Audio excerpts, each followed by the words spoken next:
tuyu argada geetti Jawaar gurraa fi ija ummata godhe malee Jawaar karaama adda waliin dhalatee miti.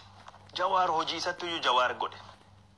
Jawaar dadhabbii isa ifaaja isattuyyuu Jawaar godhe. Anin gaafa OMN keessa gaafa numan kenna galle siree gubbarafnu gaafa Jawaar lafa gubbarafu beekan.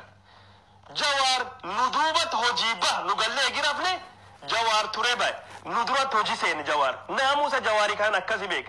Gaafa Jawaar halkanii guyyaa 84 gurbaan kun an dhugaa sanitti maali Jawaar kompiitari gubbaa taa'ee bakki tokko taa'ee adoo akkas taa'ee godhu harkiisa akkasitti irra roqome harkiisa irra hollatu beeka. Kopas tunnel jedhama warri waan nervi taa'ee gootanii kompiitari gubbaa oltanii beektan. Harki kun dhukkuba Jawaar gaafa harkiisa akkas hidhatee gaafa Jawaar harkiisa hidhatee miilii isa bakki inni taa'u irra ka'ee furfuuree isa beekanin. Gaafsum beek Jawaar hojii isattuyyuu jaalatamaa is godhe. Haqi nama nawwaalan dhuga nama hin dhoowwane. Jawaar gaafa bakki tokko taa'ee Oromoof miilii isaa akki dubartii ulfa ta'ee furfuuree gaafa ulfinni isaa wayitiin isa dabalee nyaata dhiise Jawaar ala gabbaa'ee waan nyaatu fast food achi taa'ee nyaata bun dhugaa oola achum taa'ee maal harkaan taa'ee fogoodha harki isaa dhukkubee miilii isaa dhukkubee kottaa'ee bakki tokko taa'ee dhabe. Bakki rabbiin waan kan daddafee gara injifannoo geesse malee silaa miidhaan fayyaayyuu guddaatti irra dhaqqabaa ture. Jawaar gaafsun namni tokkini na gaafate. Hai isi Jawaarin kun irrafu Jawaar agamitti jira naan jedhe. Ana akkina fakkaatutti namuma piidootti naan jedhe nam guddaa. Jawaarin tokkin Jaapaanii jira, tokkin Ingiliizi jira, tokkin Ameerikaa jira, tokkin Afrikaa jira. Jawaarin kun waan hedduudha. Yoo ka Awurooppaa rafe ka Jaapaaniittu kaya, yoo ka Jaapaan rafe ka Afrikaattu kaya, ka gaafa Afrikaa rafu ka Ameerikaattu kawa. Jawaarin kun harka wal fuudhee nama hojjetu nama hedduu malee yookaan robotoota Jawaar jedhame hedduutu jira. Niitii isaatii fi warra cabcaabii isaa ka akkan keetii kanattu jal deemee barreesse malee Jawaarin tokko miti. Jawaarin dhibbattu jira. Kanaafidha an Jawaarin an beek tokkochomsanutti hirriiba dhabee kaayoo itti amanee fi wareegamee dhakaa mukattu dirme girgiddaa keessi bahee waan cufattu bu'ee galmaan fedhii isaa gawachuuf nama akkasii ka carraaqachu Jawaar. An hojii isaa kan beek Jawaar. Jawaar wanni anis beeku nama hojiiti, nama morkaati, nama xiiqiti. Jawaar nama sodaatu miti. Nama wanni tokko otoo hin taatillee jedhee hin sodaanne ija jabaate, ija dunuunfate itti seenuu.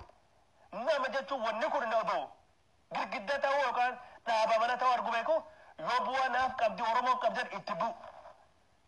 Motivation isa akka malee guddaan. Nama sodaatu miti. Nama wakiililu nama wajjiilu miti. Nama abdii waa godhatu miti. Ana jechuun nama gos kana dhabnee liidarshiipin nama riskii fudhatu liidarshiipin nama waa hin sodaanne yoo gari of dabarsee kennu nama akkasii qabaachuun gaariidha jedhee yaada ture. Anam yoo wanatti himtanii jedhan ilaamee perspektiiviin kun hin jira kanillee akkas jedhe abaluun akkas jedhe maali jedhe ka mirga ka bitaa ka maani filannoo ba filannoo caa filannoo akkasii jedhe mirgaa bitaa laalee qabbaneesse maal jedhe dippiloomaati ta'uu barbaade. Jawaar jechuun dippiloomaati itti amane jennaan political incorrectness itti deeme jedhu nuunfate bifa suniin Tiraampiin wal fakkaata. Wanni Jawaar kan beekira dubbachaa jira. Kan beekira dubbachaa jira Jawaar nama gos kanaatidha. Nama murannoo qabu. Dofa na qabate dhiifam dhiirona dofa qaba kanaafi kanaaf furii na dhibuu jira. Jawaar nama naamusa gos kana qabu. Nam dandeettii akkasii qabu. Nama quuqaa sabaa qabu. An Jawaarin an beek Jawaarii kan. Jawaar nam cufa duuba rafu ka nam cufa dura ka'u. Ka beesmentii televizyiinii isattu galee firaashii malee laf rafu. Gurba tokkottu OMN istiidoo dhufe hai Jawaarin kun mootii se'a. Ada bakkinni itti galu siree gubbaa waan akkasii se'a. Siree wattaaddaraa gos tokko beekta ka shiboo gubbaatti Jawaar galee bulaa jedhee maqadha. Jechuun gurba kana. Jiruu isaa argee akkasana jedhe maqaan wayyaa dhiisu ta'e. Namoonni isan beektanii gaaf jalqaba Jawaar Afrikaa irra yaaduu fi gaafa argee nama isan beektanii bakki Jawaarin jira. Jawaar kan cufaayyuu ka'uu fi uf godhe kaayoo qaba. Kaayoo suniif halkanii guyyaa dadhabee hojjate riskii fudhate gaafa biyyiin hin galin jedhe. Kanaaf Jawaar ni galaa wanni asin na hambise du'aa fi jiruun tiyya ammaan duuba ummata kiyya waliin malee qofaatti yookaan ammoo biyya alagaatti narra hin bareedduu jedhe murate karaa biyyattu galee jechuu Jawaar. Jawaar nama akkasitti Abiyyi kan hin jaalanne murannoo gos kana hin jaalanne. Duub dhageeffadhaa. Jawaar wanni an beekuuf kan ma Jawaar jaalattoon an jettaniif amal isaa ka hojii kanaaf murannoo isaa kanaaf quuqa inni sabaaf ilmi namaatiif qabu kanaaf jabeenni isaa kanaafi jaaladha. Ani jechuun ijoollee Jawaar jibbitu Jawaarin jaalanne hiriyootin qaba. Wal falmin waliin haasofna warri wajjin. Walam waliin dubbanna walam wajjin jenne yeroo hundaayyuu. Jawaar ma jaalattoon an jedhan walamaaf jaaladha jedhan. Amal isaa kan dhuunfaa kan duratti haasa'e tokko Jawaar wanni an jaaladhuuf kana.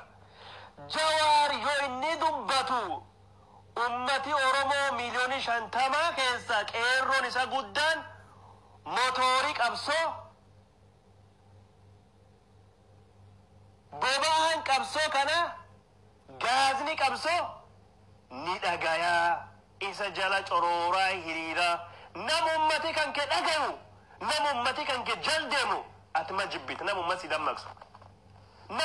dammaqsu atma jibbita nama ummati kakaasu wanni nu barbaannu kanaami ummati kakaasu ummati dammaqsu ummata gurmeessu achi ummata gara kaayoo siyaasa barbaannu ofachu yoo Jawaar waan an godhu dadhabe kan naa godhe wanni an Jawaar jibbuuf maal yoo hinaafa waanyummaa hin taane waan an sila godhuuf dharra'u waan an sila godhu fedhu Jawaar naa godhe nama kana nama waan an godhu fedhu kan godhuu hin dandeenye an harki dhahaaf an hin faarsaa an nama kana jabeenni isaa irra jajjabeesse dadhabiinsi isaa itti hima kana Jawaar dadhabiinsi kan kee bakka itti hime hedduutu jira. Bakkanin Jawaar tabba irree jedhuun waliin qoosnutu jira. Bakkanin ammoo Jawaar jaba jedhee itti faarsu jira. Itti maamalee an nama Oromoon wabuus, nama Oromoon dhageetu, nama Oromoon jaldeemtu, nama Oromoon kabajdu wanni an jibbuuf hin jiru. Taakna jedha. Kalammaffaa Jawaar maaliifi jaalatta yookaan farsuun an jedhan nama diinni kan kee yookaan alagaan yookaan nyaapni qabsoo kan keeti gaaf inni dubbate batattisu. Kagaaf inni dubbatu harki lafaan dhaane waan godhuuf dhiisu wallaale atma jibbita. Jawaar jechuun gaaf inni dubbate qalbii alagaa diina qabsoo Oromoo boores. Siyaasa warra mudhii kutaa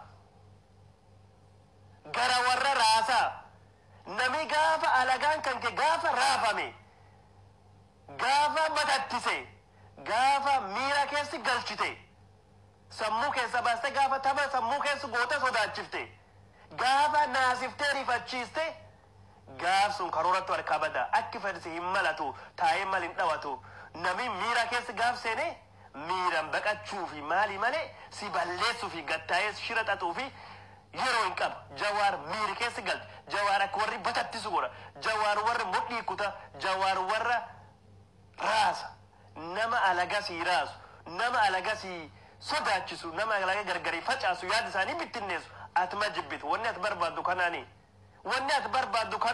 yoo ati